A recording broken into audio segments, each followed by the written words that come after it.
Chers amis et bien-aimés dans le Seigneur, bonjour. Je veux d'abord saluer ma famille qui est aux États-Unis. Alissa, Sharon, Tessa et Marie. Je vous envoie de tout mon cœur 1000 baisers et un baiser saint à tous ceux qui sont dans le groupe. Je bénis aussi tous ceux qui sont tournés vers le Seigneur, qui le cherchent de tout leur cœur et qui sincèrement veulent le suivre. Que le Seigneur, Saint-Esprit, prenne toute la place, qu'il prenne le contrôle de toutes choses, afin que les cœurs soient touchés et que l'on puisse se repentir et revenir au Seigneur si l'on se détourne, car Dieu est miséricordieux, lent à la colère et riche en bonté. Merci Seigneur pour ta présence, merci pour ton amour, merci pour ta patience envers nous tous. Au nom de Jésus, j'ai prié. Amen. Aujourd'hui, cette vidéo, je fais, moi, la prophétesse Santina Myriam, de la part du Seigneur, est un peu particulière. On ne se moque pas de Dieu. Nous allons commencer par le livre des 2 Chroniques au chapitre 7. Je vais vous le lire en entier et il y a une raison. Je lis la parole au nom de Jésus. Lorsque Salomon eut achevé de prier, parce que le roi David a voulu bâtir un temple pour le Seigneur, pour l'Éternel. Seulement, comme il y a eu beaucoup de guerres en son temps, le Seigneur lui a dit, ce n'est pas toi qui vas bâtir ma maison, mais ce sera ton fils issu de toi, c'est-à-dire Salomon. Donc Salomon, David avait d'abord tout réuni ce qu'il fallait, bâtir le temple, et ensuite Salomon l'a bâti. Donc lorsque Salomon eut achevé de prier, le feu descendit du ciel et consuma l'holocauste et les sacrifices, et la gloire de l'Éternel remplit la maison. Les sacrifices ne pouvaient entrer dans la maison de l'Éternel, car la gloire de l'Éternel remplissait la maison de l'Éternel. Tous les enfants d'Israël virent descendre le feu et la gloire de l'Éternel sur la maison. Ils s'inclinèrent, le visage contre terre sur le pavé, se prosternèrent et louèrent l'Éternel en disant « Car il est bon, car sa miséricorde dure à toujours. » Le roi et tout le peuple offrirent des sacrifices devant l'Éternel. Le roi Salomon immola 22 000 bœufs et 120 000 brebis. Ainsi le roi et tout le peuple firent la dédicace de la maison de Dieu. Les sacrificateurs se tenaient à leur poste, et les Lévites aussi, avec les instruments faits en l'honneur de l'Éternel par le roi David, pour le chant des louanges de l'Éternel, lorsque David les chargea de célébrer l'Éternel en disant « Car sa miséricorde dure à toujours ». Les sacrificateurs sonnaient des trompettes vis-à-vis d'eux, et tout Israël était là. Salomon consacra le milieu du parvis qui est devant la maison de l'Éternel, car il offrit là les holocaustes et les graisses des sacrifices d'action de grâce, parce que l'autel d'airain qu'avait fait Salomon ne pouvait contenir les holocaustes, les offrandes et les graisses. Salomon célébra la fête en ce temps-là pendant 7 jours, et tout Israël avec lui. Une grande multitude était venue depuis les environs de Hamath jusqu'au torrent d'Égypte. Le 8e jour, ils eurent une assemblée solennelle, car ils firent la dédicace de l'autel pendant 7 jours, et la fête pendant 7 jours. Le 23e jour du 7e mois, Salomon renvoya dans ses tentes le peuple joyeux et content pour le bien que l'Éternel avait fait à David, à Salomon et à Israël son peuple. Lorsque Salomon eut achevé la maison de l'Éternel et la maison du roi, et qu'il eut réussi dans tout ce qu'il s'était proposé de faire dans la maison de l'Éternel et dans la maison du roi, l'Éternel apparut à Salomon pendant la nuit et lui dit « J'exauce ta prière et je choisis ce lieu comme la maison où l'on devra m'offrir des sacrifices. quand je fermerai le ciel et qu'il n'y aura point de pluie, quand j'ordonnerai aux sauterelles de consumer le pays, quand j'enverrai la peste parmi mon peuple, si mon peuple, sur qui est invoqué mon nom, s'humilie, prie et cherche ma face, et s'il se détourne de ses mauvaises voies, je l'exaucerai des cieux, je lui pardonnerai son péché et je guérirai son pays.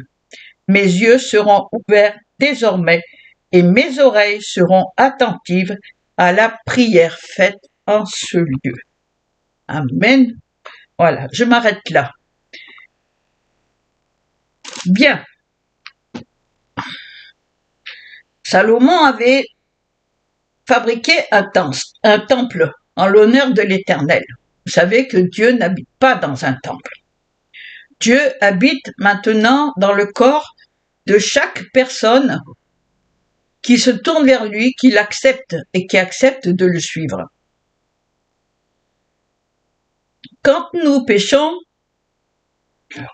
le cœur de ceux qui ont péché se tourne vers Dieu et lui demande pardon, s'humilie, demande pardon, et Dieu pardonne.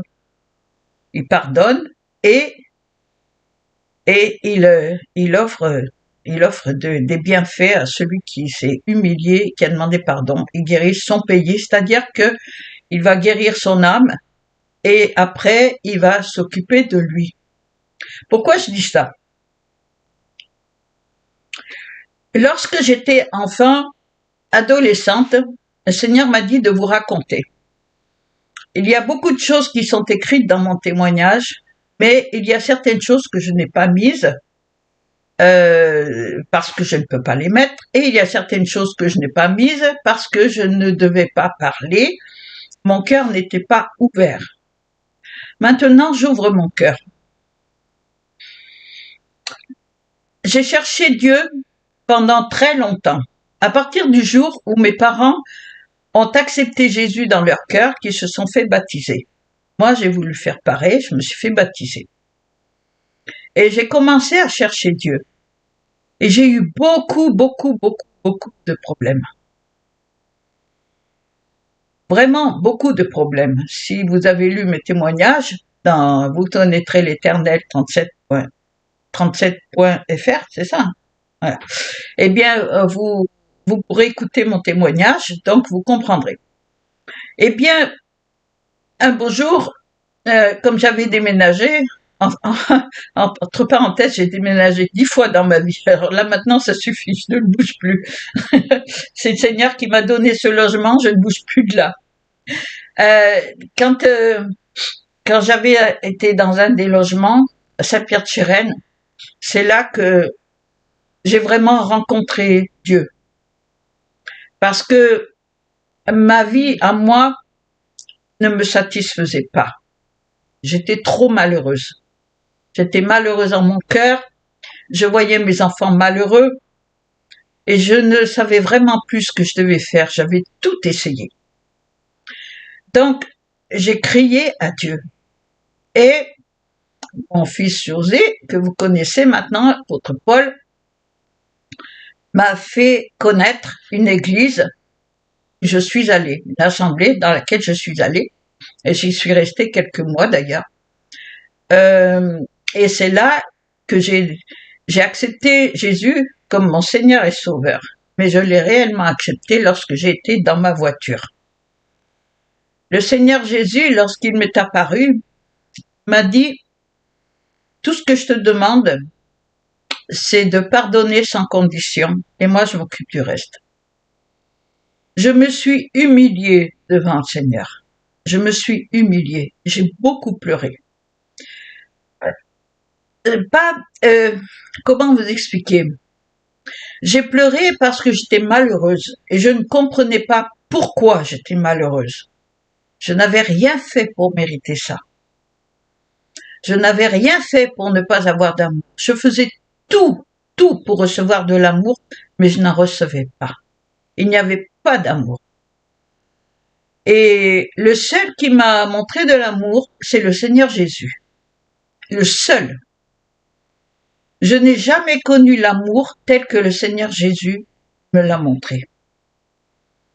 Vous savez, aimer, beaucoup de gens ne savent pas ce que ça veut dire. Beaucoup s'imaginent qu'aimer, c'est faire du bien. Oui, c'est vrai, faire du bien, c'est quand on aime quelqu'un. Mais parfois, il y en a beaucoup qui font du bien sans aimer la personne. Vous voyez? Donc, c'est pas ça l'amour. L'amour, c'est ce qu'on ressent à l'intérieur de soi-même. C'est une modification de notre âme. C'est-à-dire que on ne s'occupe plus de nous-mêmes, mais on s'occupe de ce qu'il y a en face de nous. On fait abstraction de soi-même. Et c'est le Seigneur Jésus qui me l'a enseigné. Parce que lorsque j'ai commencé à lire la parole de Dieu, j'ai posé beaucoup de questions au Seigneur Jésus, parce que je ne comprenais rien, mais vraiment rien du tout. Et j'ai posé beaucoup de questions. Et c'est à force de la lire que j'ai compris petit à petit. Mais cela a pris des années. Cela a pris 20 ans. Oui, 20 ans à peu près. Hein. Une vingtaine d'années pour comprendre vraiment qui est Dieu. Qui est Jésus. 28 ans. Pour le comprendre, 28 ans, oui, c'est ça. Pour le comprendre, en fait, ce qu'il faut faire, c'est lire sa parole, lui parler comme un ami. Il ne faut pas regarder ce que les autres font, ce que les autres disent, ce que les autres pensent. Ce n'est pas ça. Aimer Dieu, aimer Jésus, c'est regarder au plus profond de son cœur, à soi-même, pour justement ne pas tomber dans le piège de juger celui qui est en face de toi. On ne juge pas, on ne critique pas. Mais il m'a fallu longtemps pour comprendre ça. Parce que je disais, mais pourquoi moi, alors j'ai rien fait, et eux, ils font ce qu'ils veulent, et puis on leur dit rien. Mais on est toujours sur moi. Et j'ai compris que l'amour, c'est ça. L'amour, on sera toujours sur toi, parce que tu as de l'amour dans ton cœur. Si tu n'as pas d'amour, tu n'es rien du tout. Donc, tout le monde est d'accord avec toi. Mais à partir du moment où tu as de l'amour dans ton cœur, tout le monde se jette sur toi. On ne t'aime pas, parce que toi, tu aimes. Beaucoup de chrétiens, c'est malheureux, mais c'est la vérité. Beaucoup, je dis pas tous, hein, parce que je mets pas tout le monde dans le même panier. Beaucoup de chrétiens s'imaginent que aimer, c'est bon, on aime et on pardonne et puis basta. Non, ça suffit pas. C'est pas ça, aimer. Aimer, c'est se mettre à la place de celui qui est en face. De bien comprendre que nous ne sommes pas mieux que celui qui est en face de nous. Toujours s'humilier, toujours se rabaisser soi-même à soi-même. Pas se rabaisser au niveau des gens. Non, c'est pas ça. C'est pas ça, s'humilier. S'humilier devant la face de Dieu. On s'humilie pas devant les hommes. Parce que si vous vous humiliez devant un homme, un être humain, il va vous mettre le grappin dessus et c'est fini. Vous ne saurez même plus où vous en êtes. Vous ne saurez même plus ce que vous faites, ce que vous dites, ni rien du tout. Non, s'humilier devant la face de Dieu, parce que Dieu, lorsque vous vous humiliez devant lui, il vous aide à surmonter toutes les difficultés. Il vous aime à marcher sur cette route qui est pavée d'embûches tout au long de votre vie, en ayant son amour à vos côtés. Mais aimer quelqu'un ne veut pas dire le laisser faire ce qu'il veut. Aimer quelqu'un, c'est lui enseigner ce qui est bon et ce qui est mauvais. Pourquoi? Parce que si vous n'enseignez que le bon, il saura jamais comment se débarrasser du mauvais. Par exemple, si tu mens, eh bien, pour t'en débarrasser, dis la vérité. Comme ça, le mensonge, il va partir. C'est dans tous les domaines, c'est la même chose. Tout ce qui est mauvais, il faut le remplacer par le bon. Mais c'est à l'intérieur de soi que ça se passe. C'est pas en jugeant et en critiquant celui qui est en face de vous. Parce que ça, c'est la mode.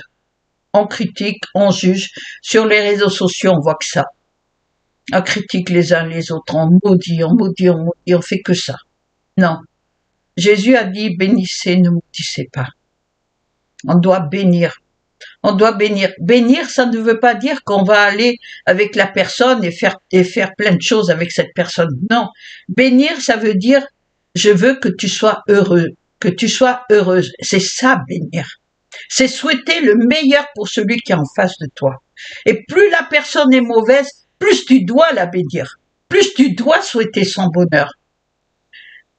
Vous savez, le plus terrible pour un être humain, c'est que son nom soit retiré du livre de vie. Lorsque le Seigneur dit qu'il efface ton nom dans le livre de vie, c'est fini pour toi. Et le Seigneur, il n'y a pas longtemps, nous l'a dit qu'il y a certains noms qui sont retirés du livre de vie. Et j'en souffre énormément.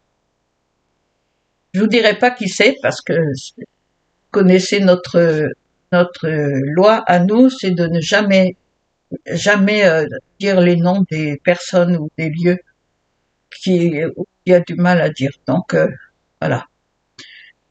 C'est une grande souffrance pour moi de savoir que des personnes vont se retrouver en enfer pour l'éternité, tout simplement parce que ils ont préféré ce qui est terrestre à ce qui est spirituel. Spirituel, je m'entends, c'est-à-dire tout ce qui est bien avec le Seigneur Jésus. Et c'est très important, vraiment très important. Avec le Seigneur, on avance petit à petit. C'est une marche lente, difficile, mais il est toujours là à nos côtés, à nous dire, tiens bon, je suis là, je ne t'abandonnerai pas, je serai toujours avec toi. Quoi qu'il nous arrive, quoi qu'on fasse, quoi qu'on dise, on peut tomber. Oui, je suis tombée plusieurs fois. J'ai même fait des choses que de ma vie je n'avais jamais faites. Je ne vais pas vous le dire, mais j'ai fait des choses dont je ne suis pas fière et jamais j'aurais pensé qu'un jour j'allais le faire en étant moi-même en disant que j'aimais le Seigneur. Mais le jour où je me suis rendu compte, je me suis humiliée devant la face de Dieu. Pas imaginer, comme j'ai pleuré. Et j'ai dit plus jamais je ne ferai ça. Plus jamais je ne critiquerai, plus jamais je ne jugerai, plus jamais je ne commettrai de péché. Eh oui. À partir du moment où vous décidez qu'à l'intérieur de vous, vous changez, Dieu va vous aider à changer. Jésus est mort sur la croix pour ça. Et à partir du moment où vous avez décidé de donner votre cœur à Jésus, de le prendre dans votre vie, de le prendre comme ami, comme compagnon de route, il sera votre compagnon de route. Mais à une condition, c'est que vous ne fassiez que ce que lui, il veut que vous fassiez. Il faut vous abstenir de vous-même. Il faut que vous vous effaciez, que votre personnalité parte et que ce soit lui qui prenne la place de votre personnalité. C'est difficile ce que je dis, mais je vous assure, c'est pas impossible parce que j'y suis arrivée.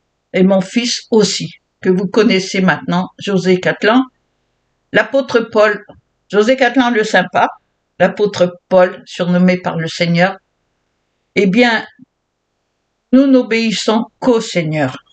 Et lorsque l'ennemi veut mettre son grain de sel, nous le savons immédiatement. Soit c'est lui, soit c'est nous. Le Seigneur, au fur et à mesure que vous marchez avec lui, que vous lui faites confiance et que vous lui obéissez, que vous l'aimez en tout point, en tout premier, eh bien, il vous aidera. Il vous donnera il vous fera des dons que vous ne soupçonnez même pas. Vous allez avoir des talents que vous n'imaginez même pas. Ne vous détournez pas du Seigneur. Ne l'abandonnez pas. Lui ne vous abandonnera pas. Mais si vous l'abandonnez, si vous commencez à faire ce que vous voulez, tout en disant « Ah oui, moi je suis chrétienne, mais oh c'est pas grave si je fais ça, bouf, il dira rien le Seigneur, il dira rien. Tiens mon œil, tu vas voir s'il dira rien. Il te dira rien peut-être maintenant, mais quand tu vas mourir, tu vas devoir être devant le trône blanc, on verra ce que tu vas dire là. Parce que tu seras tout seul devant lui. Il n'y aura personne. Tu ne pourras pas dire c'est la faute à un tel ou à un tel. Tu seras tout seul. Réfléchissez bien. Nous sommes dans un temps, il y a beaucoup de choses qui arrivent qui sont très désagréables. Mais si tu restes plongé dans le regard du Seigneur, si tu restes plongé dans le sacrifice de la croix, eh bien, lui, le Seigneur Jésus, ne te laissera jamais. Son esprit sera toujours avec toi. Quoi que tu fasses, où que tu ailles, il sera toujours avec toi. Alors ne te détourne pas de lui. Accroche-toi à lui. Quoi qu'il arrive, accroche-toi. Même si tu es malade, même s'il y a des choses qui arrivent qui sont dures, accroche-toi encore plus à lui. S'il y a des méchantes personnes qui viennent, qui essayent de te détruire, pardonne, pardonne sincèrement. Libère-toi de ça. Libère-toi de l'hypocrisie. Libère-toi de ça. Libère-toi de l'orgueil. Parce que l'orgueil, c'est pas seulement le grand O. L'orgueil, c'est simplement dire non quand il faut dire oui. Même ça, c'est de l'orgueil. Quand tu dis non à quelqu'un qui est dans le besoin alors que tu peux l'aider, c'est de l'orgueil. Et ça, le Seigneur l'aime pas. Voilà. On ne se moque pas de Dieu. On ne se moque pas de Dieu. Lisez la parole. Parlez avec le Seigneur. Écoutez-le. Cessez de faire des choses qui lui déplaisent. Si vous savez que telle chose c'est pas bon, eh ben ne le faites pas. Comme il est écrit dans 2 Chroniques 7,14, si mon peuple, sur qui est invoqué mon nom, ça veut dire quoi sur qui est invoqué mon nom? C'est-à-dire quand tu dis, Seigneur Dieu, déjà que tu fais la prière avant de manger, que tu remercies le Seigneur, que tu dis la prière que le Seigneur Jésus a donnée à ses disciples, notre Père qui est aux cieux, eh bien, marche avec lui. Ne fais pas semblant. Ne fais pas celui mais qui en fait fait ce qu'il veut. Parce que le prix à payer est très lourd. Et c'est pour l'éternité. Si tu ne veux pas que ton nom soit effacé du livre de vie, eh bien, suis le Seigneur Jésus. Et je t'assure que tu ne le regretteras pas. Voilà. Ce n'est pas long, mais il fallait que je vous parle parce que le Seigneur pleure. J'ai vu le Seigneur Jésus pleurer parce qu'il y a trop de monde qui va en enfer. Et souvent, ce n'est même pas eux à l'origine, c'est ceux qui les entourent qui les y ont conduits. Alors, quand vous allez dans une assemblée que vous voyez que le Seigneur n'y est pas, n'y restez pas, partez. Allez dans une assemblée où le Seigneur règne. Ou alors, restez chez vous et ayez une intimité avec le Seigneur. Une véritable intimité. C'est ça qu'il faut rechercher. L'intimité avec Dieu, l'intimité au travers du sacrifice du Seigneur Jésus. Ne jamais oublier ce que le Seigneur Jésus a fait. Lisez la parole. Lisez les Écritures. Lisez la parole. Lisez-la tous les jours et appliquez-la. Je vous aime dans l'amour du Seigneur. Je vous bénis tous et toutes et que tout ce que vous fassiez, ce soit pour la gloire de Dieu et pour sa volonté et selon sa volonté. C'est au nom de Jésus que je vous ai dit tout ce que je vous ai dit, parce que je vous aime et que je souffre de savoir des personnes que je connais et qui partent et qui meurent pour aller en enfer. Je vous aime. Je vous embrasse tous. Alissa, Sharon, Tessa, Marie et tous les autres. Je vous aime dans l'amour du Seigneur. Soyez bénis, restez bénis, demeurez bénis, car vous êtes bénis. Amen. À bientôt.